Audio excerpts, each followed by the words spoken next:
सभापति महोदय, आज हर तरफ किसानों के ऊपर मार पड़ रही है। बरसात तो देश में जैसे खत्म ही हो गई है। उसका कारण है कि पेड़ पौधे नहीं लगाए जा रहे हैं, बिजली की चोरी हो रही है, वनों की कटाई हो रही है, पानी की चोरी हो रही है। जब नहर निकलती है तो उसे बीच में ही काट दिया जाता है। जो नहर के टेल पर रहने वाले किसान हैं, वे पानी से वंचित रह जाते हैं। जो जबर लोग हैं, वे पानी लेते हैं और गरीब किसानों को पानी नहीं मिलता। स्थिति यह हो गई है कि जैसे अजगर छोटों को निगल जाता है, वैसे बड़े लोग छोटे किसान को निगल रहे हैं। व्यवसायी लोग 2 महीने में या 1 महीने में और 10 दिन में अपना व्यवसाय जमा लेते हैं, लेकिन किसान खेती के साथ ऐसा नहीं कर सकता।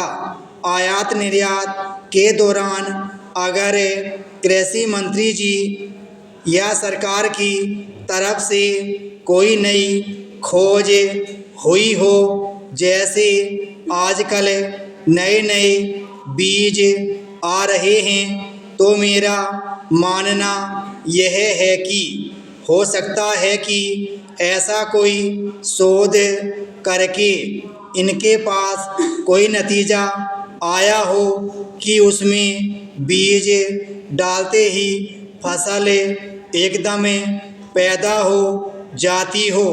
आज विदेशों से जो बीज लेकर हम अपनी ज़मीन में उगा रहे हैं, हमने उसमें सुना है कि भौतिक तरीके से भी उसकी पैदावार को बढ़ाया जाता है। हो सकता है कि ऐसा कोई नतीजा सरकार के पास आया है।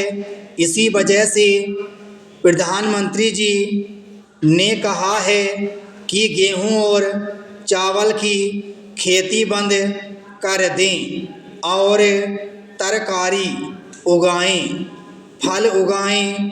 लेकिन मैं नहीं समझती कि तरकारी और फल 10 दिन या 1 दिन में उग जाएगी। पहले खेत को तैयार करना पड़ेगा, जिसमें महीनों लग जाते हैं। उसमें मेहनत मशक्क़त करनी पड़ेगी, क्योंकि फिर उनको बेचकर गोदाम में जाना है, खाद के लिए जाना है, फिर पानी की तरफ देखना होगा। नहरें तो ख़त्म हो गई हैं, फिर बिजली की तरफ देखेंगे। सब इस बात से परिचित हैं कि बिजली की हालत हमारे देश में क्या है। खुद प्रधानमंत्री जी ने भी इस बात पर चिंता जताई। ऐसा कोई बीज मंत्र कृषि मंत्री जी के पास आया हो तो कृपया मुझे भी बताएं, क्योंकि मैं भी किसान हूं और मैं भी गेहूं और चावल की खेती को बंद करके उस बीज को जहां कहीं वह मिलता हो, वह कृपया इस सदन को बताएं, ताकि हम सब लोग बाहर जाकर अपने किसान भाइयों को बताएं। विराम स्टॉप।